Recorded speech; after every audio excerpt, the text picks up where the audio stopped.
Hey guys, Sarah here. I'm back at it again with another video. This time, very different location. I'm in Dubai. I just want you to see and appreciate for a second my beautiful backdrop. But today's video is going to be about how I broke through my scarcity mindset and how you can too.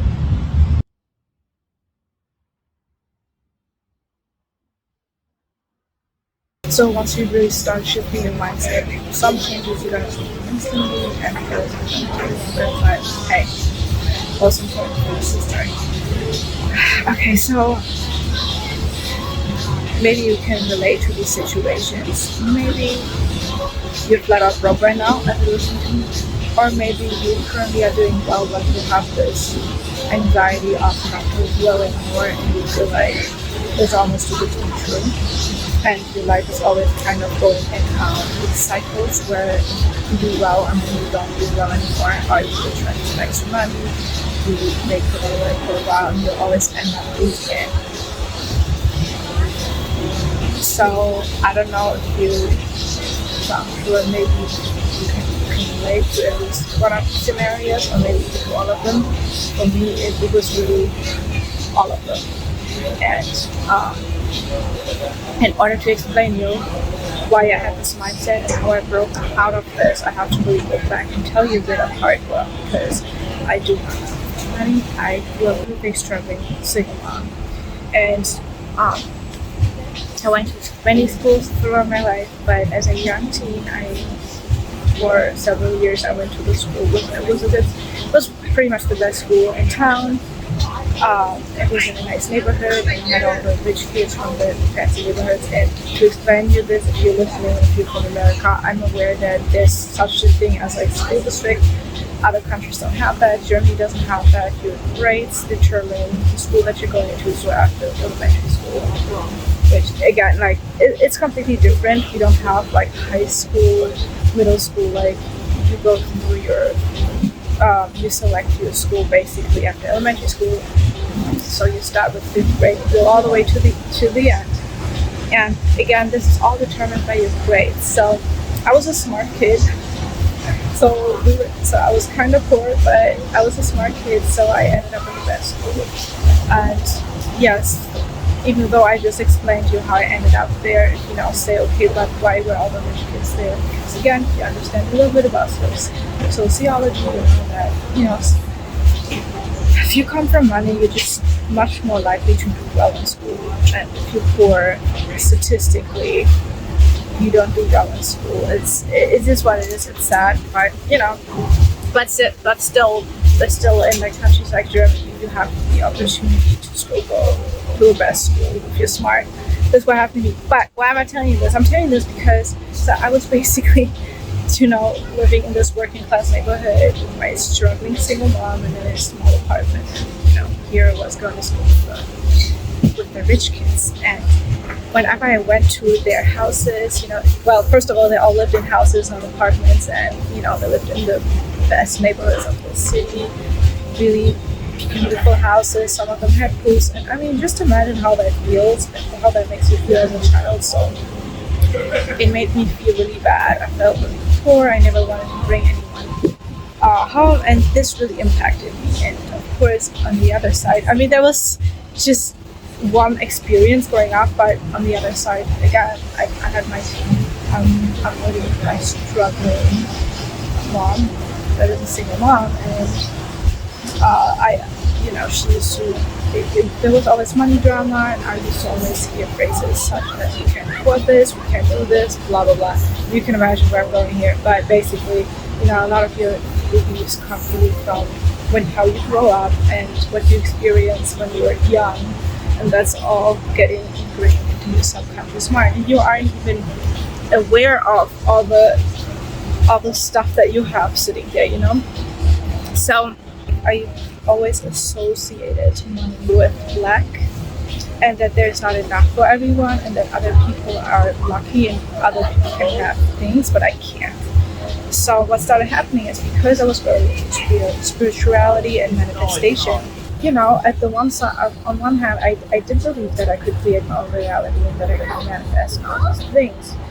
But then on the other side, I had all those negative beliefs, and I had this scarcity mindset that there's not enough for everyone. So that's very conflicting, and that's the thing with beliefs. Your beliefs can be conflicting, and that's what happened. That's what happened to me. So yeah, as I got older and I learned to manifest things, it was interesting because I had a lot of negative experiences and a lot of drama growing up. I had that inside of me. At the same time, I was able to attract beautiful things. So what started happening was this roller coaster of I would attract something really positive and really nice, or I would get really lucky with something, but in turn something bad would happen. And yeah, this also started to reflect on my money later because as I had this belief that I could manifest and attract and create reality and all those things, I would do really well, attract all this extra money, and then lose it all, and then do badly after. And again, this didn't even have to do spending habits or anything. It was this energy that I was putting out because I believed that I couldn't have nice things, but I wasn't aware that that was my belief. And again, I was always looking at other people, and I thought, okay, yeah, if they would get really lucky or do incredibly well, I would be like, yeah, they can have that, but I can't. And then again, but then I would manifest something, do really well, but I would always end up right back where I started. And what that really was again, first of all, the scarcity, thinking that there's not enough for everyone, because if there's not enough for everyone, then other people can have things, but I can't, you see. And also this, because there was so much drama around money when I was growing up, I had this intense fear of loss. So whenever I was doing well, there was this sense of, no, this is too good to be true. Like, what if I'm broke again? What if I'm broke again? Anxiety. And I would have all this anxiety. And it was constantly playing into the back of my mind. And again, those were not even conscious thoughts. It was really a feeling that I had.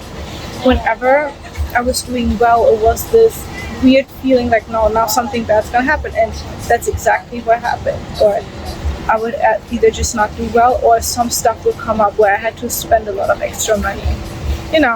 So this cycle really went on for several years, and I was only able to break through this a few years ago when I did a lot of mindset work, and I realized that, wait a minute, like, why do I believe that other people can do well and I can't, or that other people are luckier, and why do I have this constant anxiety of not having anything? Because again, two things. First of all, you create more thoughts, that's gonna create more actions. So you're gonna do things that you don't even notice that are going to attract this, what then looks like bad luck, but it really isn't. It's really your actions. So that's one thing. But at the same time, it's also the energy, because the energy of fear of losing, it's very negative, and it's the state of lack. It's like, and it's so contradicting, because here I am doing well, but I already have anxiety of, okay, I'm doing well now, so tomorrow I can't because I'm doing well right now, which is nonsense. I just put that into my head. But I had to go really, really deep and repeatedly tell myself the world is an abundant place. There is enough for everyone. And if other people can do well, so can I. And if I can do well today, I can do well tomorrow. And really delete this fear out of my mind. And it's now past, and I'm so glad I got over this. And of course, there's many more things that play into scarcity mindset, but I think those two, this weird belief that other people are lucky and other people can have but I can't, and this fear of losing and this anxiety, those were probably the biggest one for me. But I worked through them, and once you get rid of things like this, I mean, your life is just going to change, and that's what happened for me. And it's been almost 3 years now that I worked through all of this nonsense, and life hasn't been the same since.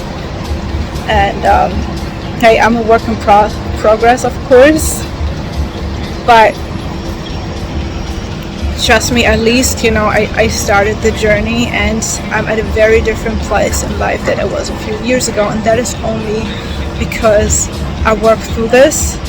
Not only, but a big part of it was recognizing this and working through this, and now it doesn't happen to me anymore, you know.